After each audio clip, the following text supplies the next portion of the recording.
తాతయ్య ఎక్కడికి వెళ్తున్నావు తాతయ్య? బయటికి పోతున్నాను రా. మీ నాన్నని కన్న పాపానికి నన్ను ఇంట్లోంచి వెళ్ళిపోమన్నాడు.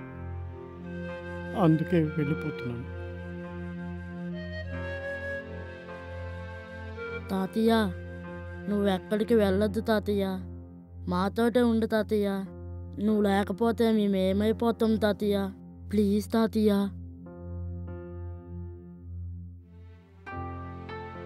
నాకు మీతో ఉండాలనుదిరా, కానీ మీ నాన్న రోజు రోజుకి అంటున్న మాటలు వింటుంటే చచ్చిపోవాలనిపిస్తుందిరా. అందుకే వెళ్ళిపోతున్నాను రా. నువ్వు అలా అనద్దు తాతయ్య, నాకు ఏడుపు వస్తుంది. నువ్వు ఎక్కడికి వెళ్ళొద్దు తాతయ్య, మనందరం కలిసే ఉందాం. ఉండిపో తాతయ్య, ప్లీజ్ తాతయ్య. నన్ను తప్పుగా అనుకోకరా. నేను వెళ్తున్నాను.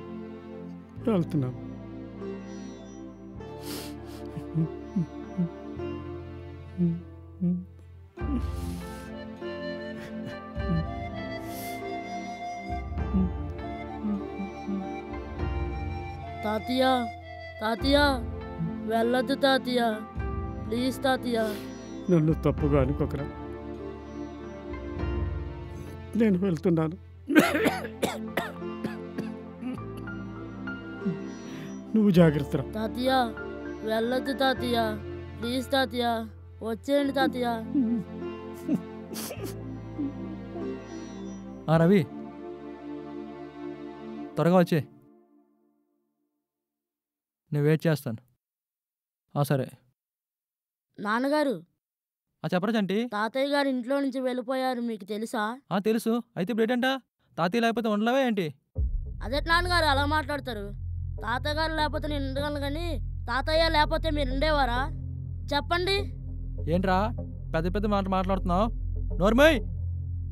మా టీచర్ చెప్పారు, పెద్దవారు ఉంటే ఇంటికి ధైర్యంగా ఉంటుందని. ఆ ధైర్యాన్నే మీరు బయటకు పంపించేశారు.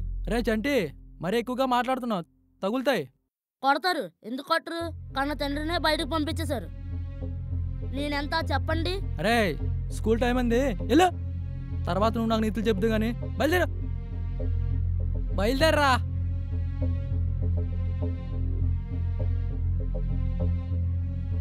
కానీ ఒక మాట నాన్నగారు, ఈరోజు తాతయ్య జరిగినట్టే రేపు మీకు కూడా జరగచ్చు.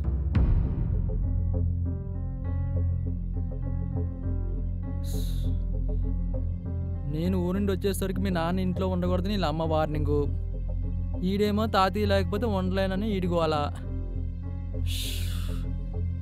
వీళ్ళిద్దరి మధ్యన చచ్చిపోతున్నాను రా దేవుడా.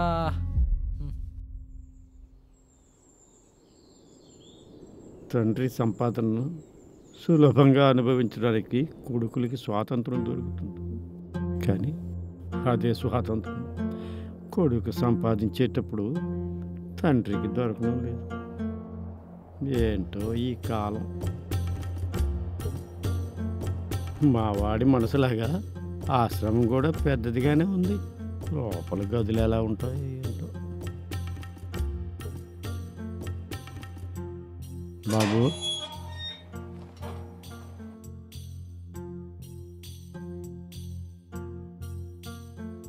వచ్చారా? రండి పెద్దాయనా, రండి. చూడండి పెద్దాయనా, మీకు ఇక్కడ ఎటువంటి ఇబ్బంది ఉండదు. చూడండి, ఇక్కడ చాలా ప్రశాంతంగా ఉంటుంది. మీకు ఇక్కడ ఏ ఇబ్బంది ఉండదు.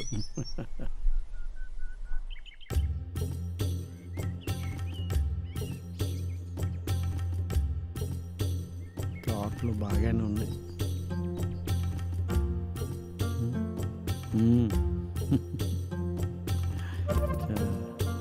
బో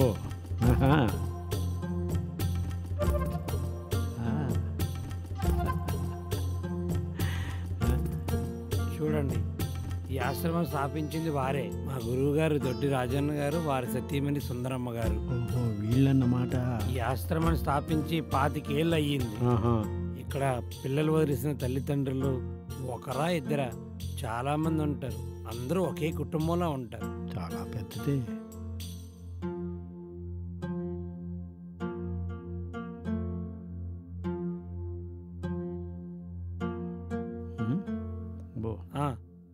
రండి పెద్దయినా, రండి.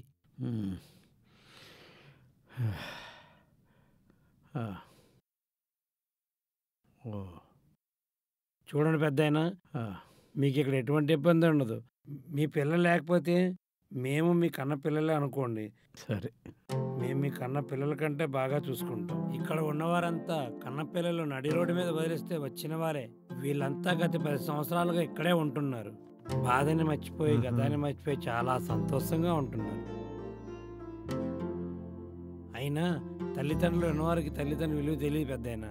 తల్లిదండ్రులు లేని మాలాంటి వారికి తల్లిదండ్రుల విలువ తెలుస్తుంది. మీరు బాధలన్నీ మర్చిపోయి సంతోషంగా ఉండండి, సరేనా? అలాగే బాబు.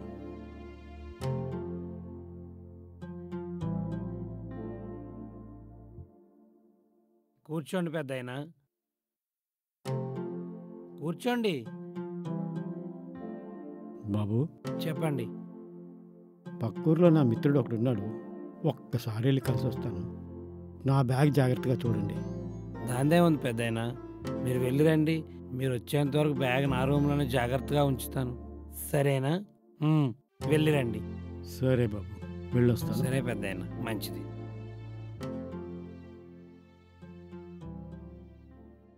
వచ్చన్న శ్రీరామ రాస వీధులెల్లెల్లె, వచ్చాడు శ్రీరామ రాస వీధులెల్లెల్లె, రాస వీధులెల్లెల్లె.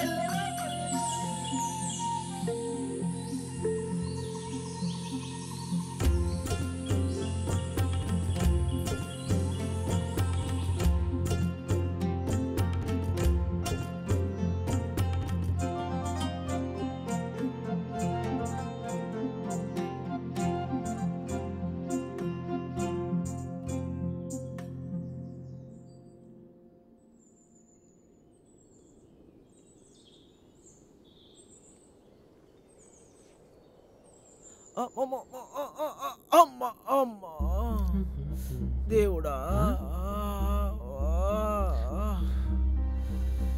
అయ్యో రామా.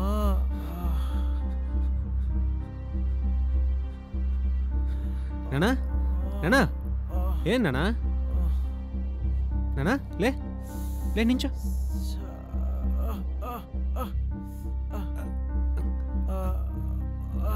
అలా కూర్చో. నానా, ఏం నాన్నా, ఎన్నిసార్లు చెప్పాలి నీకు ఇవన్నీ చెయ్యొద్దని? ఇంకా నువ్వేమైనా కుర్రాడు అనుకుంటున్నావా? వయసులో ఉన్నంతకాలం మా కోసం కష్టపడ్డావు కదా, ఇక చాలు. ఇంట్లో కూర్చొని రామకృష్ణ అని పిల్లల కథలు చెప్పుకోక ఎందుకు నీకు ఇవన్నీ? ఏం చేయమంటావురా, చిన్నప్పటి నుంచి ఏదో పని చేయడం అలవాటైపోయింది. అయినా నా మాట నువ్వు ఎప్పుడన్నావు కనుక. సరే సరే సరే గాని నేను పొలానికి వెళ్తున్నాను, నువ్వు జాగ్రత్తగా ఇంటికెళ్ళు.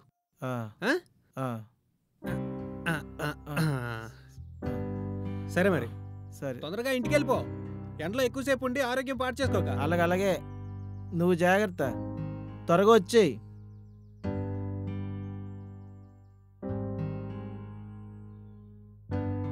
ఏంటో ఈ కాలం, ఇద్దరు తల్లిదండ్రులు నలుగురు పిల్లల్ని పెంచి పెద్ద చేసి పోషిస్తే ఆ నలుగురు పిల్లలు తల్లిదండ్రులు వృద్ధాప్యానికి వచ్చేసరికి వృద్ధాశ్రమాలకు తరిమేస్తున్నారు.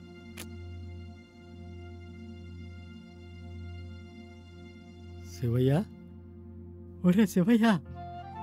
అరే గోపాలం, ఏంట్రా ఇలా వచ్చావు? ఎన్నాళ్ళైందిరా నిన్ను చూసి.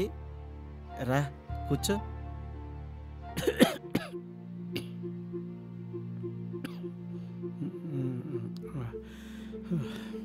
ఎలా ఉన్నావురా? నా పరిస్థితి ఏం బాగాలేదురా. ఏమైందిరా? కొడుకు అని మర్చిపోయాను. నా జీవితం అంతా ధారపోసి కష్టపడి అప్పు చేసి పై చదువులు చదివించానా? అవును, ఇప్పుడు ఏమైంది? ఇప్పుడు మంచి ఉద్యోగం చేసి 4 డబ్బులు సంపాదించేసరికి ఈ నాన్న అవసరం వాడికి లేదట. నా కొడుక్కి కోడలికి ఈ నాన్న అడ్డమైపోయాడట. నా కొడుకు నన్ను వృద్ధాశ్రమంలో చేరమని డబ్బులు ముష్టి వేశాడ్రా. నా జీవితాంతం రక్తం ధారపోసి పెంచి పెద్ద చేసినందుకు తగిన శాస్తి చేశాడ్రా. ఊరుకో గోపాలం, ఊరుకో. ఏదో ఆవేశంలో అన్నుంటారు లేరా, ఉద్యోగంలో ఏవో సమస్యలు వచ్చుంటాయి. మా ఆవిడ్ని ఆ దేవుడు ముందే తీసుకెళ్ళిపోయాడు కాబట్టి సరిపోయింది. లేకపోతే వాడు అన్న మాటలకి చేసిన పనులకి ఇప్పుడు ఇప్పుడు గుండె పగిలి చచ్చిపోయేదిరా. ఊరుకోరా, నువ్వు చెత్త మాటలు మాట్లాడకురా. నీ కొడుకు తప్పు తెలుసుకొని ఏదో ఒక రోజు తప్పకుండా నీ దగ్గరికి వస్తాడురా. అప్పటి వరకు నువ్వు నా దగ్గరే ఉందో గాని ఇంకేం మాట్లాడకు, సరేనా? అది కాదురా. ఇంకేం మాట్లాడినా సరే మన స్నేహం అది ఉంటే, అర్థమైందా? అవును రే, నీ కొడుకు ఎలా ఉన్నాడు? ఏం చేస్తున్నాడు? వాడని నిన్ను సరిగ్గా చూసుకుంటున్నాడా, లేకపోతే నా కొడుకులా మాట్లాడుతున్నాడా? లేదురా, నా కొడుకు బాగానే చూసుకుంటున్నాడు. నా కోడలు కూడా బంగారం. నా కూతురున్నా కూడా అలా చూసుకోదేమోరా, కన్న తండ్రిలా చూసుకుంటుంది. వాళ్ళు ఏది తింటే నాకు అదే పెడతారా. కానీ చిన్న బాధ, మావాడు చదువుకోమంటే చదువుకోలేదు. వ్యవసాయం చేసుకుంటూ వచ్చిన దాంతో ఆనందంగా బతుకుతున్నాడురా. చదువుకుని ఉండుంటే మంచి ఉద్యోగం వచ్చేదిరా. అదే చిన్న బాధ. ఒరే శివయ్య, నీ కొడుక్కి చదువు లేకపోయినా సంస్కారం ఉంది కాబట్టి కన్న తల్లిదండ్రుల్ని కంటికి రెప్పలా చూసుకుంటున్నాడు. అదే నా కొడుకు పెద్ద చదువున్నా సంస్కారం లేదు కాబట్టి వృద్ధాశ్రమానికి వెళ్ళమన్నాడు.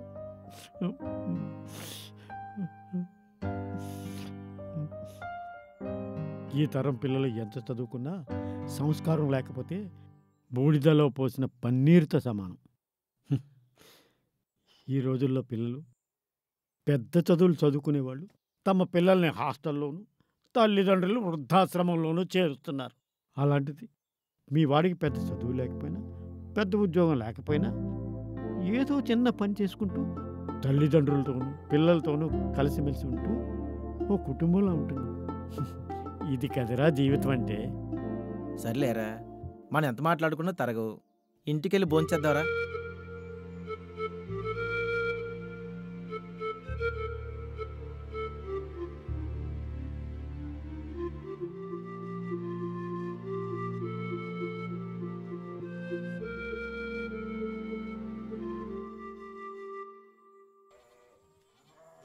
చిన్నడా,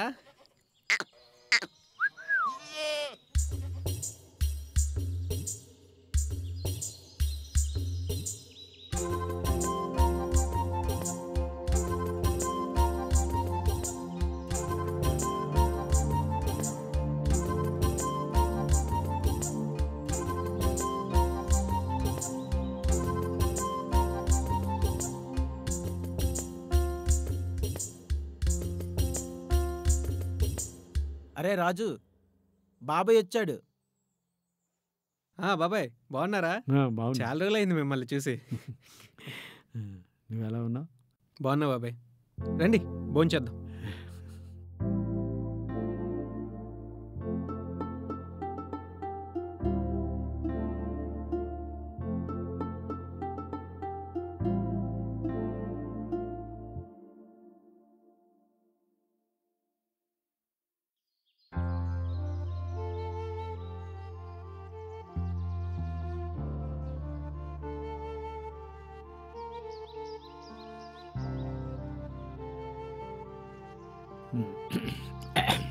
ఇదిగోండి బాబాయ్, రండి కూర్చోండి.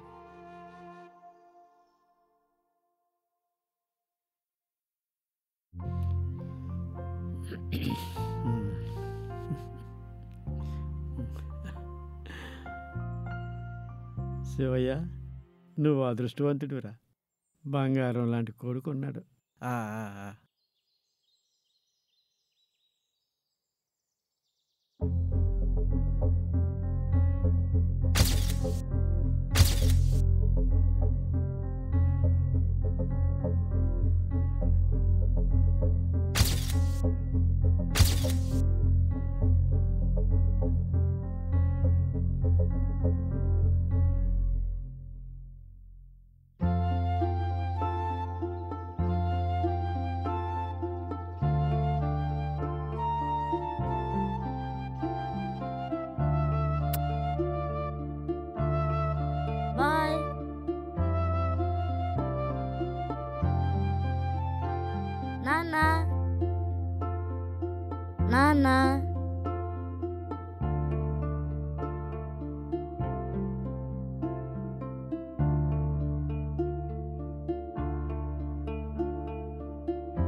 భోజనం ఎంతండి?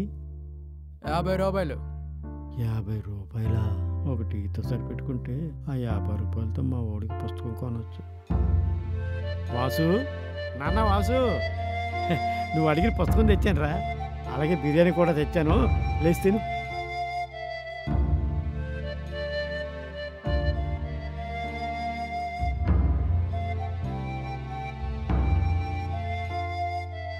అరే నాన్న, నువ్వు బాగా చదువుకొని పెద్ద ఉద్యోగం చేసి కారులో తిరగాలరా.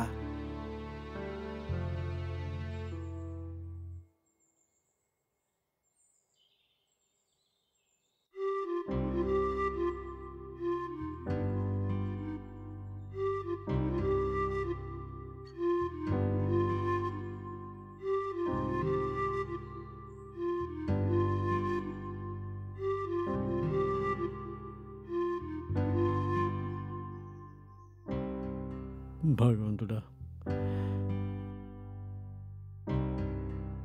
నా వల్ల ఎవరు ఇబ్బంది పడకూడదు, నేనెవరికి భారం కాకూడదు. ఆ ఆశ్రమానికే పోతాను. కన్న తల్లిదండ్రులు బ్రతుకున్నప్పుడు ప్రేమతో పచ్చడి మెతుకులు పెట్టలేని పిల్లలు చనిపోయాక మాత్రం గొప్పగా పరుల మెప్పు కోసం పంచపక్ష పర్వాణాలు పెడతారు, లేనిపోని ప్రేమలు నటిస్తారు. ఇది ఇవాళ లోకం తీరు. కానీ శివయ్య, నీ కొడుకు మాత్రం బంగారం అయ్యా. నీకు చెప్పకుండా వెళ్ళిపోతున్నాను, నన్ను క్షమించడా శివయ్య.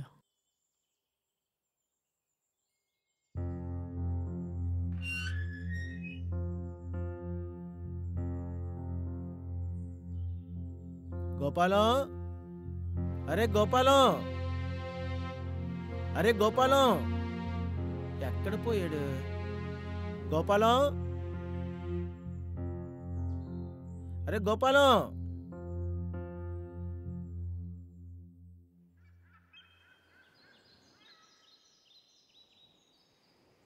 ఎక్కడ పోయాడు? అరే రాజు, రాజు. ఏనానా? ఏమైంది నానా? గోపాలం బాబాయ్ కనిపించట్లేదురా. నువ్వేం చూసావా? చూడలేదు నానా. చూడలేదా?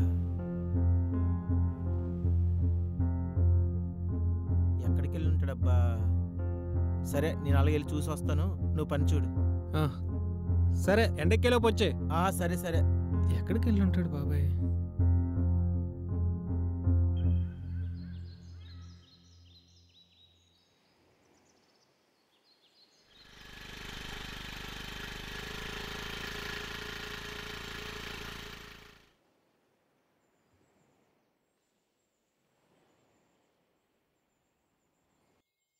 తమ్ముడు రాజు. వాసనియా, బాగున్నా? ఏంటి ఎలా వచ్చా? తమ్ముడు, నాన్నగారు ఏమైనా వచ్చారేటి? నిన్నొచ్చాడనియా, కానీ తెల్లవారి నుంచి కనిపించట్లేదు. నాన్న కూడా ఆయన ఎత్తుక్కుంటూ వెళ్ళాడు. సరే అయితే నేను వెళ్తాను. ఏమైందనియా? ఏ లేదు, వెళ్తాను. ఇంటికి వెళ్ళలేదా? మరి ఎక్కడికి వెళ్ళి ఉంటాడు ఈయన?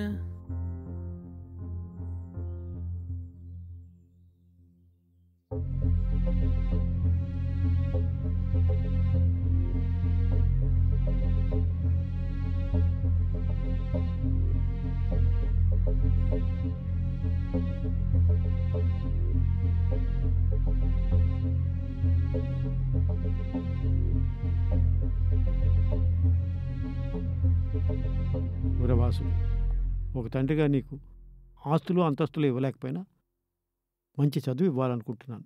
అందుకోసం నా తల తాకట్టు పెట్టైనా నిన్ను బాగా చదివిస్తాను. బాగా చదువుకోరా వాసు. మన పేదరికాన్ని, మన దరిద్రాన్ని పారద్రోలే శక్తి ఒక్క చదువుకు మాత్రమే ఉంది. బాగా చదువుకోరా వాసు. బ్రహ్మదేవుడు రాసిన తలరాతను సైతం మార్చే శక్తి కేవలం చదువుకు మాత్రమే ఉంది. అర్థం చేసుకో. జగ్గారా, మా అబ్బాయికి ఉద్యోగం వచ్చింది. అమ్మా లక్ష్మమ్మ, తీసుకోండి, మా అబ్బాయికి ఉద్యోగం వచ్చింది.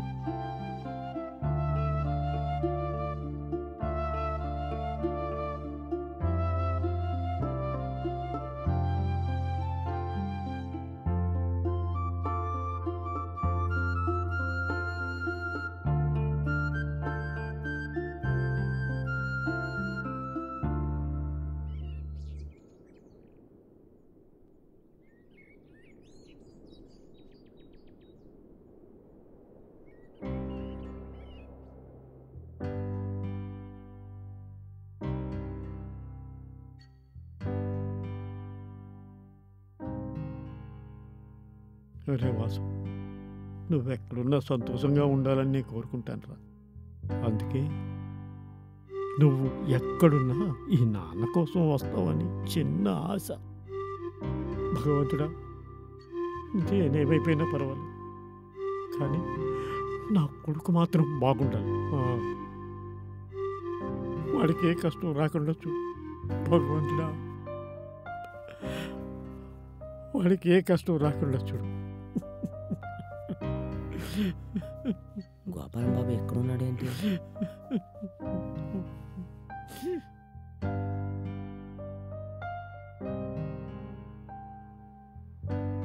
అరే వాసు, చెప్పన్నా. మీ నాన్నని పక్కూరు బస్టాండ్ దగ్గర చూశాను రా. దేనికో బాధపడుతున్నాడు రా. అవునా?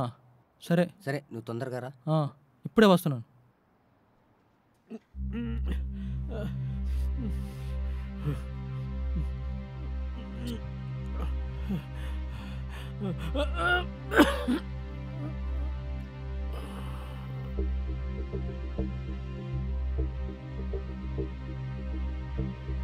గోపాల్ లాగున్నాడు.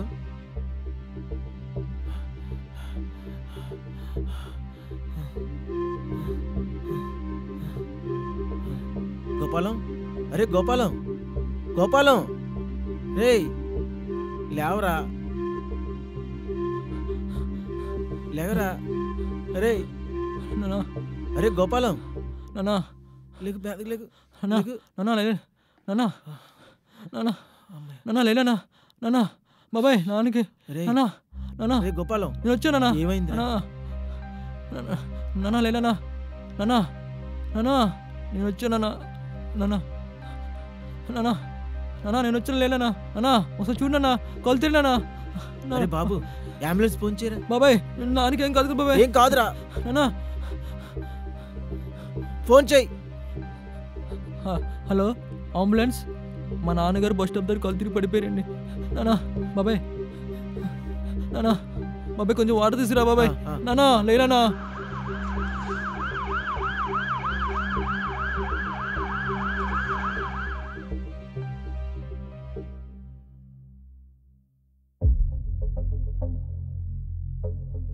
బాధపడకు, డాక్టర్ గారు వచ్చి మాట్లాడుతున్నారు. సరే సరే, సరే అడగా.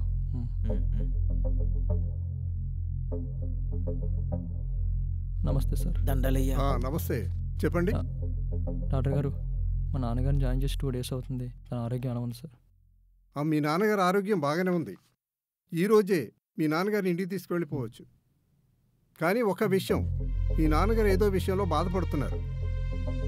మీ నాన్నగారు మనసు నొప్పించే సంఘటన ఏదో జరిగి ఉంటుంది. మీ నాన్నగారిని ఎంత సంతోషంగా చూసుకుంటే అంత త్వరగా రికవరీ అవుతారు. సరేనా? ఓకే డాక్టర్ గారు.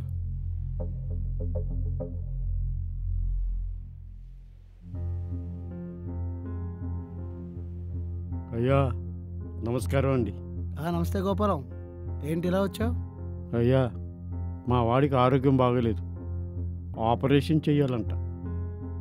నాకు 1,00,000 రూపాయలు అప్పుగా కావాలి. అలాగే, అప్పిస్తాను. తాకట్టుగా ఇంటి కాగితాలు పెడతావా గోపాలం? నా ప్రాణమైన ఇస్తాను.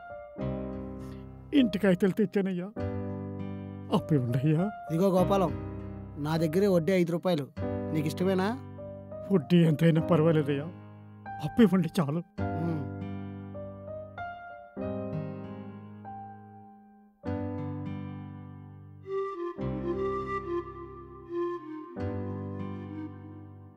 నేనే హాస్పిటల్కి వచ్చి ఇస్తాను, మీరు బయలుదేరండి. సరేనా? సరే అయ్యా.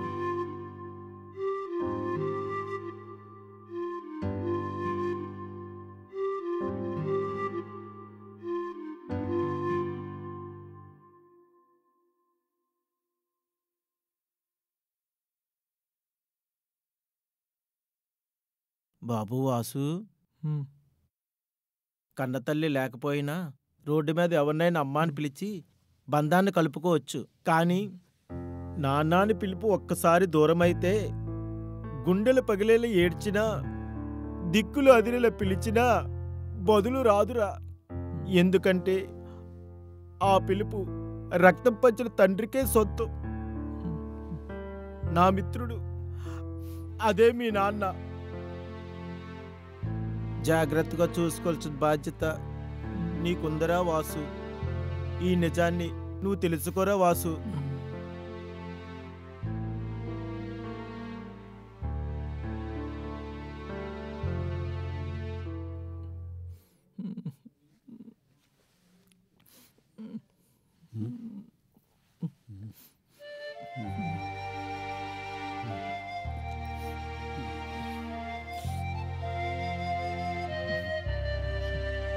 నాన్న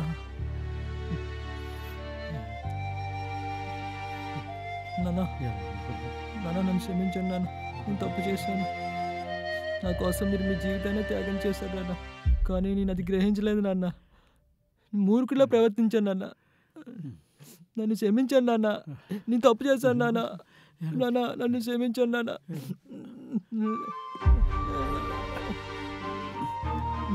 నాన్న నేను తప్పు చేశాను నాన్న. నేను తప్పు చేశాను నాన్న. నాన్న నేను తప్పు చేశాను నాన్న. నన్ను క్షమించండి నాన్న. నేను తప్పు చేశాను నాన్న. నన్ను క్షమించండి నాన్న.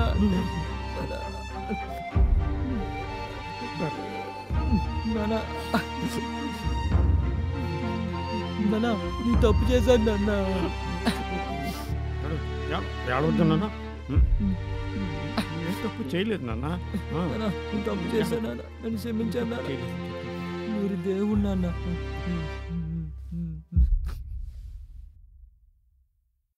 ప్రతి తల్లిదండ్రులు తమ పిల్లలను ఉన్నత స్థాయిలో ఉండాలనే పెద్ద ఆశతో పెంచుతారు. కానీ నేటి సమాజంలో ఉన్నత స్థాయికి చేరుకున్న తర్వాత మన తల్లిదండ్రులు కంటికి రెప్పలా కాపాడుకోవాల్సిన బాధ్యతను మనం భారంగా భావిస్తున్నాం. ఈ సమాజంలో స్వార్థం లేని లాభం ఆశించిన ప్రేమ అంటూ ఉన్నదంటే అది అమ్మా నాన్నలది మాత్రమే. నువ్వు ఎన్ని గుడుల చుట్టూ తిరిగినా అమ్మలాంటి దేవత దొరకదు. నువ్వు ఎన్ని సినిమాలు చూసినా నాన్నలాంటి హీరో దొరకడు. ఒక్కసారి ఆలోచించండి మిత్రమా. తండ్రి వేసే బంగారు బాటలో నడిచే కొడుకులందరూ. ఈ చిన్న సందేశాన్ని మీ మిత్రులకు శ్రేయాభిలాషులకు షేర్ చేసి మీ యొక్క అభిప్రాయాన్ని కామెంట్ చేసి మన ఛానల్ సబ్స్క్రైబ్ చేసుకుని మాకు సపోర్ట్ చేస్తారని ఆశిస్తున్నాం. మరొక మంచి సందేశంతో మళ్ళీ కలుసుకుందాం. అంతవరకు సెలవు. మీ అనిల్ కుమార్ యాదవ్.